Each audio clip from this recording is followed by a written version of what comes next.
been very useful for the fleet, and there wasn't a need to return to a test here.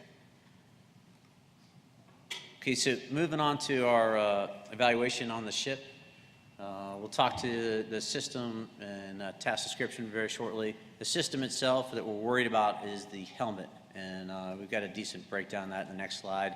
The flying qualities of the F-35 had fairly comfortable with those at the ship. This was our third trip and developmental test to the ship, and this was also simultaneously the second trip for operational test in the F-35.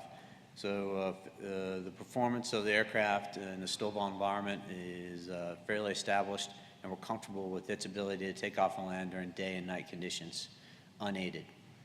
The task for the night is very straightforward. Execute a deck eval of the lighting on the ship, and then once, if the aircrew is comfortable, execute a short takeoff, execute multiple low approaches until you've reached a fuel state which we can hover, and then decel to a hover and a vertical landing. So for the Gen 3 helmet, this is just for our generic SA, it's designed to be one-stop shopping. I have in one helmet, I have off-bore sight capability. I have HMD that provides a HUD, a light display when facing forward, and as the conditions change outside, I don't have to take off my visor and put on Ambus 9 NVGs to have night vision capability. We've got two cameras that assist in that. There's a camera on the dash forward of the pilot, and there's a camera on your helmet. This camera forward of the pilot is designed to capture a view forward of you that allows the pilot to see through the canopy itself, the canopy bow itself. And then the helmet cam is also similar capabilities, also collecting images for you, and then processing and projecting those images on the visor. So things we're worried about here: ship lighting control and adjustment. Not the simplest thing to do in the world. Most aircraft around LHA, LHD, rotary aircraft will wear Ambus 9s, do aided landings and takeoffs, and so you want covert lighting. And then adjusting those to overt conditions to allow for AV-8Bs to land either aided or unaided is not a simple process. Think top of the line rheostat production from 1947, and that's what you're getting in your brand new LHA USS America. Some things don't change very quickly. It would take us something along 10 knobs on those rheostats to adjust depending on lighting conditions, plus 2 more control stations to adjust the lighting on the deck in between aided and unaided landings. We're also concerned about cliffs in system performance in the helmet. The helmet had not been tested very thoroughly in terms of numbers of hours airborne, and we had seen some degradations in performance that we were concerned about. So we established a mitigation plan in our build up to the actual dead itself, and then once we're out on the ship, our mitigation plan consisted of doing unaided night landings under low light conditions and high light conditions, and then starting aided landings under high light conditions and transitioning to low light. Additionally, working from our most experienced to our least experienced pilots. One aspect of the helmet that has always been advantageous to us is HOTASable controls on what's displayed in your helmet. So if I want to turn my night vision system off, I just click right, castle right on the stick, and I'll turn it off, back to unaided display. If I want it back, I can quickly command that, and it's available to you. This has come in as a mitigating feature in air-to-air refueling at night, and also in FCLPs at the field. So let's get to the videos, and we'll talk through a couple things here. Okay, what we're looking at here is, shoot, I missed it again. Highlight conditions, very highlight conditions. As it was, this is a super moon during our det, the brightest the moon's been in 50 years. I don't know how that happens. But it did. It's really bright. And so what you're looking at forward of you, this is the image from the FCAM overlaid. It's a picture-in-picture type of presentation. And as the FCAM's field of view ceases, now you can see the canopy bow off to the right. HMD symbology is available to you in the FCAM, and still available to you as you look off bore sight. Currently, a pilot's in a hover next to the ship. He's going to transition over the ship, stabilize over spot 7, and then land.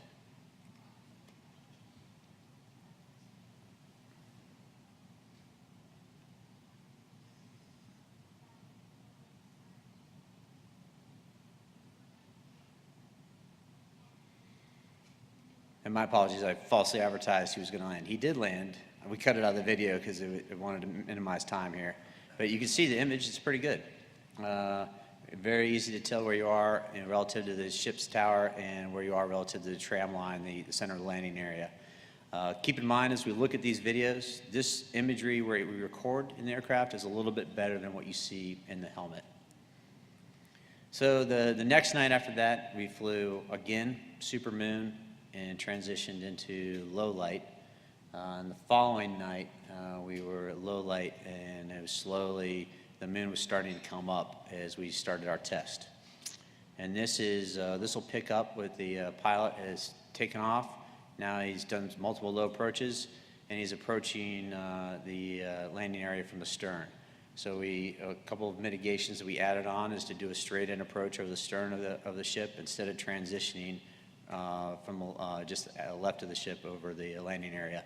It was a little bit of a simpler maneuver and more automated.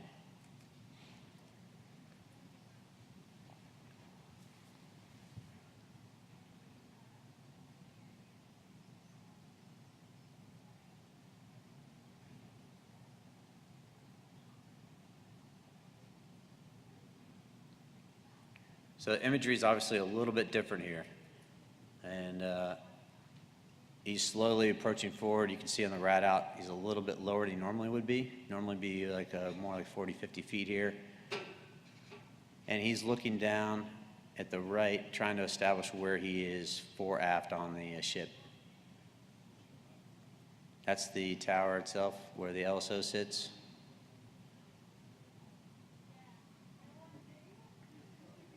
And right there are 2 generators that he walked by as he walked out to his aircraft, so he knew where those were on the ship's deck.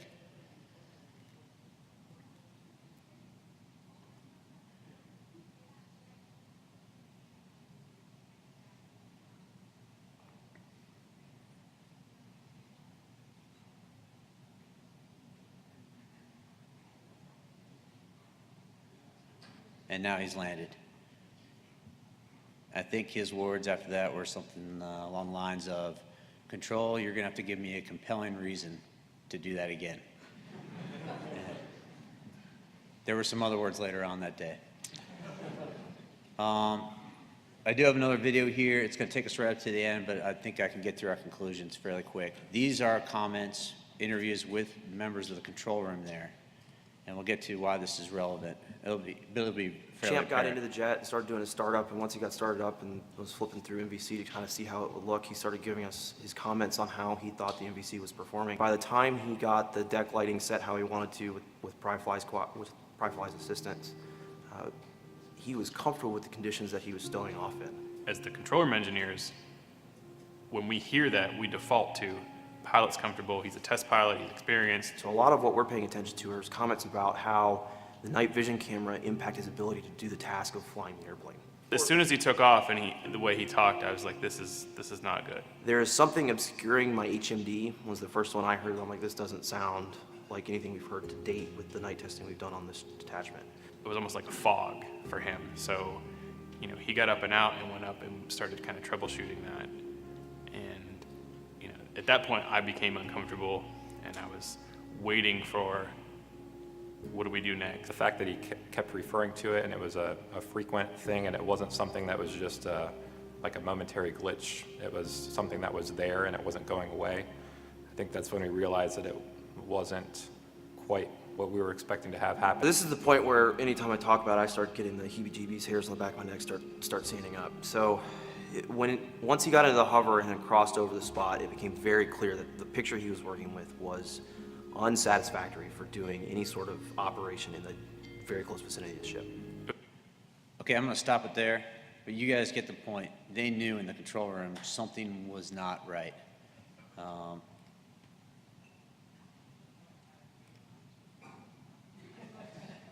So how did we do that? We took a pilot, threw him out in the deep end, and he found himself in a position where he had to recover on the ship, elected to proceed. No one told him to stop it, and he made it happen. I think his words later on were, "Screw you, ship, I'm landing on you." And we got lucky. There's no way around it. We got very lucky that night. Now, part of this is many factors apply in this. One of the major ones that I walked away from is, and I think Turbo hit on this, is the same things that make you a good pilot, the I can hack it mentality, can really get in the way when you need to make decisions early on whether or not I should be continuing this test. And that plays into air-to-air fueling, definitely played into our work at the ship at night. And while my dad plays a lot of golf, he likes to say it's better to be lucky than good. But in this case, we really felt like there are some things that we need to do better as an organization. So I'm guilty of it. I went out behind the tanker right after one of our younger pilots did, and I was, didn't want to say anything to him until I'd done it. And I spent a good 5 minutes in pre-contact, sweating and working hard and thinking, I think I can make this happen. Dutch did it the other day. I can do this. And it's a funny thing. I had briefed everyone, reminded everyone, reviewed it with everyone, reviewed the test teams, and I'm still susceptible to the same threats. No doubt that bit us when we went out to the ship.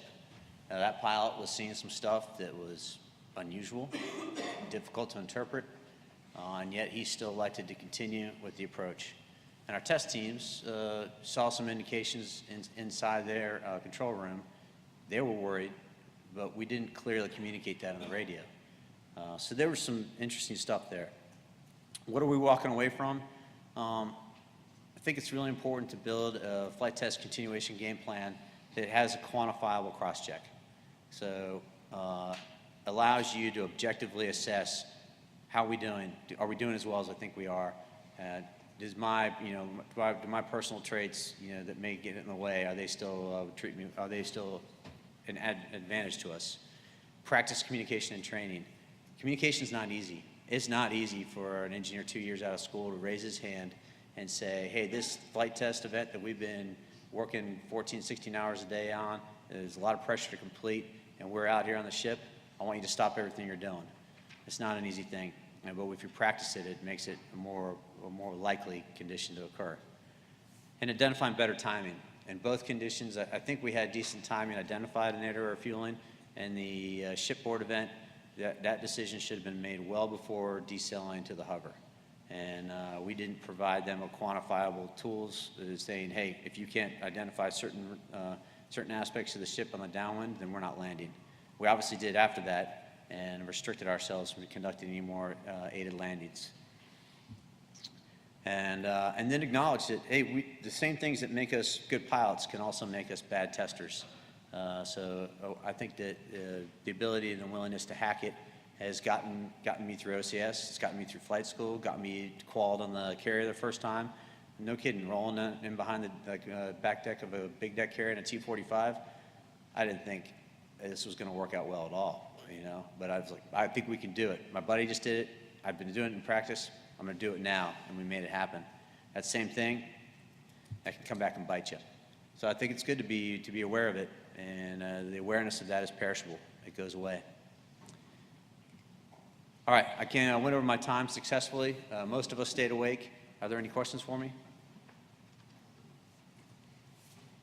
Sir in the back, and then the Commodore. What were your escape options? I mean, if the engineers were getting called, knock it off, what were the options open to the pilot? Can you turn the lights up, or can you divert to shore? Great question. So at the point in the hover, you cannot divert to shore due to fuel state. You're committed to the ship. So yes, you can turn the lights back on. What we perceived, and that was an option. I firmly believe that what saved us here is the stability of the aircraft. So if you go hands off in that condition, it's going to maintain its relative position over the spot for you if all systems are working, and it did. He did not have a lot of options. He could turn the helmet off and ask for more lights and let his eyes adjust. And there was time to do that, but I think on stem power, that was not an option that came to mind to him. So my real thought is you've got to make that decision. We didn't rearm. You know, we pre-armed the teams, but we didn't rearm them in the brief that night to make that decision early enough. Obviously, the next night, we were fairly well triggered to do that. Commodore. Real quick, the videos were shown in the tank. How many different test pilots were in those videos? I think we had everybody in the shop go across. Oh, different test pilots, 2 different ones in those videos. And then almost every pilot in the shop went across the back of the tanker. Okay, because the Iron Maiden, like you point out, it's a very high gain task, and a technique is to move the tails like that, and your jet doesn't move. Yeah. Another technique is to just not let the tails move, and the jet still doesn't move.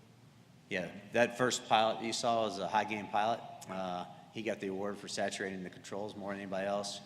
He also had a very Marine-like reaction at the ship. It started to shoot past the spot and just pulled the stick out of its control quadrant, trying to slow down the aircraft.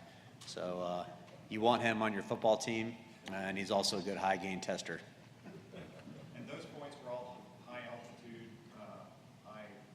High altitude, heavy weight.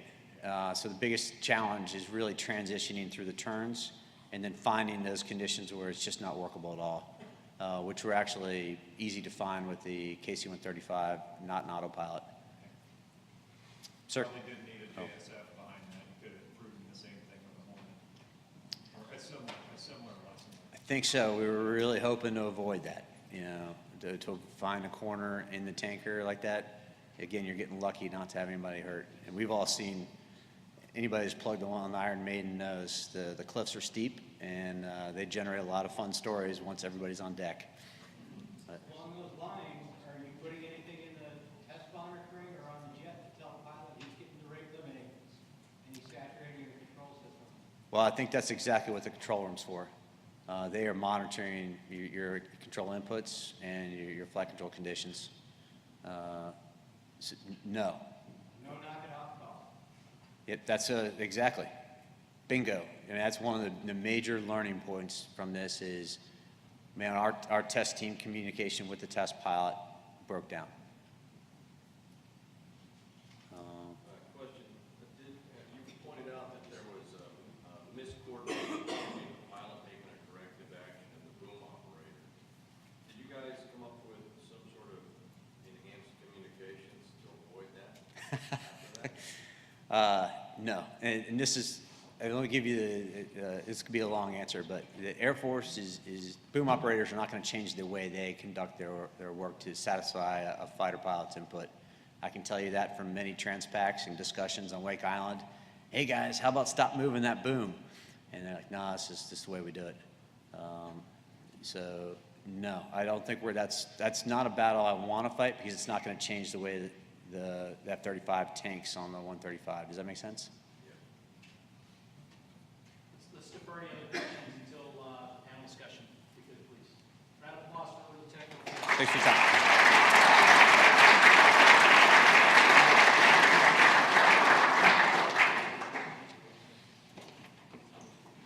So a couple things jumped out at me during